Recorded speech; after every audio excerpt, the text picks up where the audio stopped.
Hello అండి. ఈ వీడియోలో మనం ఎస్‌క్యూఎల్ ఇంటర్వ్యూస్‌లో ఫ్రీక్వెంట్‌గా అడిగే ఒక ఇంపార్టెంట్ ఎస్‌క్యూఎల్ ఇంటర్వ్యూ క్వెషన్ చూద్దాం. ఏంటంటే how to delete duplicate rows using sub query in SQL అనమాట. సో, ఈ టాపిక్ గురించి మీకు ఎక్స్‌ప్లెయిన్ చేయడం కోసం ఇక్కడ నేను ఎంప్లాయీస్ అనే టేబుల్‌ని క్రియేట్ చేసి అందులో 3 కాలమ్స్‌ని యాడ్ చేశాను. Employee ID, employee name and department అనమాట. సో, ఇందులో నేను కొన్ని రోస్‌ని ఇన్సర్ట్ చేశాను. సో, 9 రోస్‌ని ఇన్సర్ట్ చేశాను. సో, ఇక్కడ మీరు చూసినట్లయితే అలైజ్ అనే రో మనకి డూప్లికేట్ ఉందన్నమాట. సో 2 టైమ్స్ ఉంది అలైజ్. సో డిపార్ట్మెంట్ కూడా సేమ్‌గానే ఉంది. హెచ్ఆర్ డిపార్ట్మెంట్ నుంచి అలైజ్ అనే ఎంప్లాయీ ఉన్నాడు. సో అలాగే బాబ్ అనే ఎంప్లాయీ ఫ్రమ్ ఐటీ డిపార్ట్మెంట్ నుంచి 2 టైమ్స్ ఉన్నాడనమాట. సో 1 టైమ్ మనం అలానే ఉంచేసి సెకండ్ టైమ్ ఉన్న రికార్డ్‌ని మనం డిలీట్ చేస్తామన్నమాట. సో అలాగే ఇక్కడ ఈవ్ అనే ఎంప్లాయీ 3 టైమ్స్ ఉన్నారు. సో మనం 1 రికార్డ్ అలానే ఉంచేసి ఈ 2 రికార్డ్స్‌ని 8, 9 రికార్డ్స్‌ని డిలీట్ చేసేస్తామన్నమాట. సో ఇక్కడ మనం ఏం యూజ్ చేస్తున్నామంటే సబ్ క్వెరీలో గ్రూప్ బై క్లాస్ యూజ్ చేసి కామన్‌గా ఉన్న ఎంప్లాయీస్‌ని గ్రూప్ చేస్తాము. అండ్ మినిమమ్ అనే అగ్రిగేట్ ఫంక్షన్ యూజ్ చేసి మినిమమ్ ఎంప్లాయీ ఐడితో ఉన్న రికార్డ్‌ని మాత్రమే ఉంచేసి ఈ డూప్లికేట్ రికార్డ్స్‌ని డిలీట్ చేసేస్తామన్నమాట. ఓకేనా? సో ఫస్ట్ ఈ ఎంప్లాయీస్ అనే టేబుల్‌లో ఏముందో చూడండి. సో ఇక్కడ మన 9 రోస్ ఉన్నాయి. అలైజ్ డూప్లికేట్స్ ఉన్నాయి. బాబ్ డూప్లికేట్స్ ఉన్నాయి. చార్లీకి లేదు. అలాగే డావిడ్కి లేదు. ఈవ్ అనే ఎంప్లాయీకి డూప్లికేట్స్ ఉన్నాయన్నమాట. సో ఇప్పుడు మనం క్వెరీ రాద్దాం.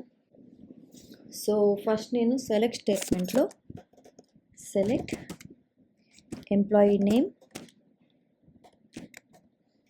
కమా డిపార్ట్మెంట్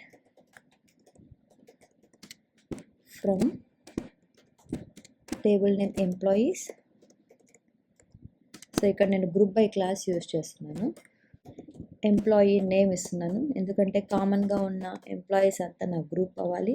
అలాగే వాళ్ళ డిపార్ట్మెంట్ కూడా సేమ్ ఉంది. సో ఇక్కడ నేను గ్రూప్ బై క్లాస్లో డిపార్ట్మెంట్ అని కూడా ఇస్తున్నాను. ఓకే. సో ఫస్ట్ మనం ఈ క్వెరీ రన్ చేస్తే రిజల్ట్ ఏమొచ్చిందో చూడండి. సో ఇక్కడ అలైజ్, బాబ్, చార్లీ, డావిడ్ ఇవన్నీ అనే ఎంప్లాయీస్ 5 ఎంప్లాయీసే ఉన్నారు మనకి. ఫర్ ఎగ్జాంపుల్ ఇక్కడ నేను సెలెక్ట్ స్టేట్మెంట్లో కౌంట్ అనే అగ్రిగేట్ ఫంక్షన్ని యూజ్ చేస్తాను. Count of star. సో ఈ క్వెరీ రన్ చేసినప్పుడు మనకి అలైజ్ అనే అతను 2 టైమ్స్ ఉన్నాడు, బాబ్ 2 టైమ్స్ ఉన్నాడు అండ్ ఈవ్ అనే అతను 3 టైమ్స్ ఉన్నాడు అనమాట. ఓకే. సో ఇప్పుడు ఇక్కడ మనం గ్రూప్ బై క్లాస్లో ఎనీ నెంబర్ ఆఫ్ కాలమ్స్ ఇచ్చాము, సేమ్ అవే కాలమ్స్ మనము ఈ సెలెక్ట్ స్టేట్మెంట్లో కూడా ఇవ్వాల్సిందే.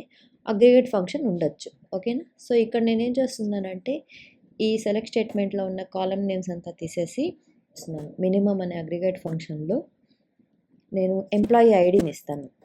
ఓకేనా? సో ఈ ఎంప్లాయీ ఐడి ఇవ్వడం వల్ల ఏం జరుగుతుందంటే సో ఇక్కడ అలైజ్ అనే ఎంప్లాయీ 2 టైమ్స్ ఉన్నాడు. సో వీళ్ళ మినిమం ఎంప్లాయీ ఐడి ఏది ఉందో అది మాత్రమే మనం రిట్రీవ్ చేస్తాం అనమాట. సో అలాగే బాబ్ అనే ఎంప్లాయీ ఐడి 2 టైమ్స్ ఉన్నాడు. ఈ ఎంప్లాయీస్లో మనకి మినిమం ఎంప్లాయీ ఐడి ఏది ఉందంటే 2 ఉంది. సో 2 మాత్రమే మనకి అవుట్పుట్లో వస్తుంది. సో 1, 2 వస్తుంది అవుట్పుట్లో. అలాగే మనకి చార్లీ అనే అతను ఒకసారే ఉన్నాడు. సో ఎనీవే ఇతనికి 4 అనేది మినిమం ఎంప్లాయీ ఐడి అవుతుంది. అలాగే డావిడ్కి 6 అనేది మినిమం ఎంప్లాయీ ఐడి అవుతుంది. కానీ ఈవ్కి మాత్రము ఎంప్లాయీ ఐడి మినిమం వచ్చేసి 7. సో 8, 9 మనకి అవుట్పుట్లో రాదనమాట. సో ఒకసారి నేను క్వెరీ రన్ చేస్తాను, మీకు ఈజీగా అర్థమవుతుంది. సో 1, 2, 4, 6, 7 మాత్రమే వచ్చాయి. 8, 9 రాలేదు. సో 3 అనే ఎంప్లాయీ ఐడి కూడా డూప్లికేట్ ఉంది కాబట్టి అది కూడా రాలేదు. సో నెక్స్ట్ మనం ఏం చేస్తున్నామంటే ఈ ఎంప్లాయీ ఐడీస్ ఇలానే ఉంచేస్తాను.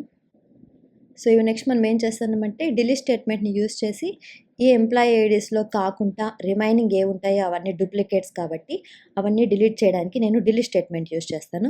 సో ఏమవుతుందంటే 3, 5, 8, 9 అనే రికార్డ్స్ మనకి డిలీట్ అయిపోతాయి అన్నమాట. సో ఇక్కడ నేను డిలీట్ స్టేట్మెంట్ యూజ్ చేస్తున్నాను. Delete from employees where. So ఇక్కడ నేను వేర్ క్లాస్ యూజ్ చేస్తున్నాను.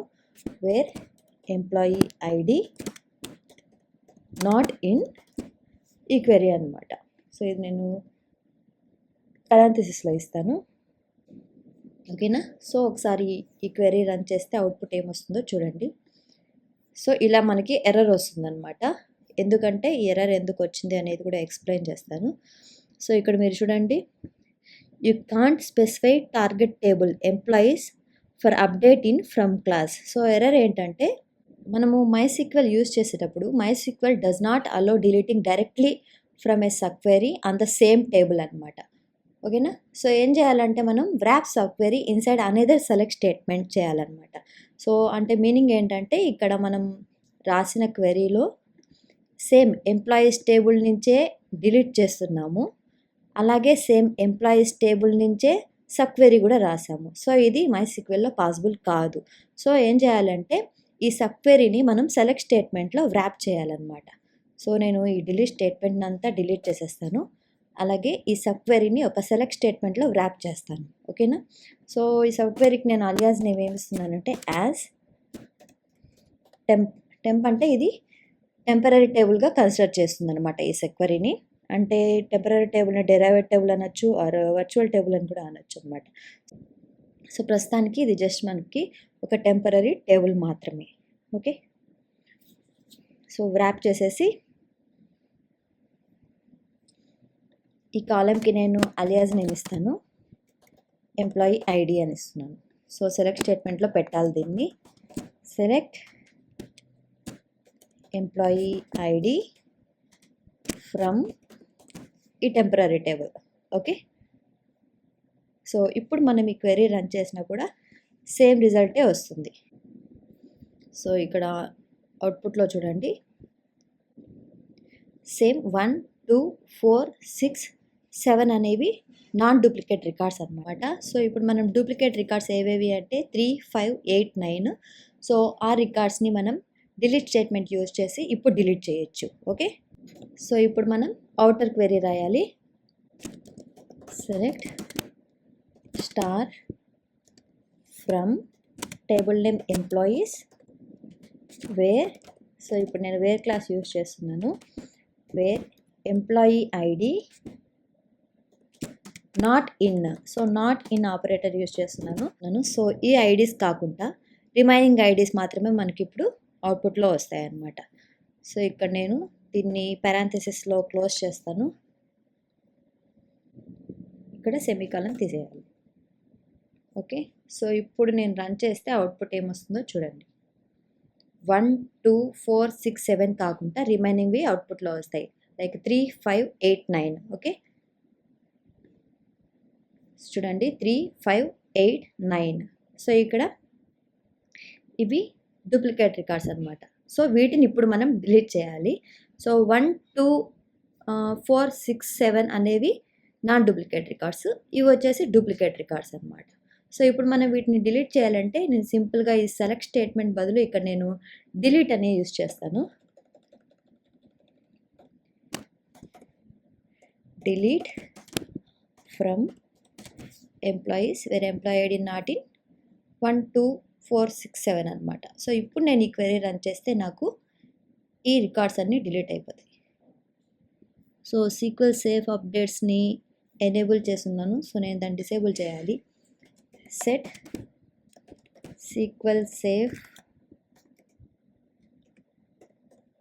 Updates is equals to 0. So ఇప్పుడు okay, SQL safe updates disable అయిపోయింది. ఇప్పుడు నేను డిలీట్ చేయొచ్చు. ఓకే, డిలీట్ కూడా అయిపోయింది. ఇప్పుడు మనం ఎంప్లాయీస్ టేబుల్లో ఏ రికార్డ్స్ ఉన్నాయో చూద్దాం. సో ఇప్పుడు చూడండి, డూప్లికేట్ రికార్డ్స్ అన్నీ డిలీట్ అయిపోయి మనకు కావాల్సిన అవుట్పుట్ మాత్రమే వచ్చింది. నాన్ డూప్లికేట్ రికార్డ్స్ అనమాట ఇవి. 1, 2, 4, 6, 7 అలాగే 3, 5, 8, 9 డిలీట్ అయిపోయాయి. ఓకే. ఒకవేళ మీరు how to delete duplicate records using sub query అనే టాపిక్కి ప్రాక్టీస్ చేయాలి అనుకుంటే నేను ఈ టేబుల్ క్రియేషన్ డేటాని మీకు డిస్క్రిప్షన్లో ప్రొవైడ్ చేస్తాను, యూజ్ చేసుకొని ప్రాక్టీస్ చేయండి. అలాగే ఈ వీడియో కానీ నచ్చినట్లయితే తప్పకుండా లైక్ చేయండి, అలాగే ఛానల్ని సబ్స్క్రైబ్ చేయండి. Thanks for watching.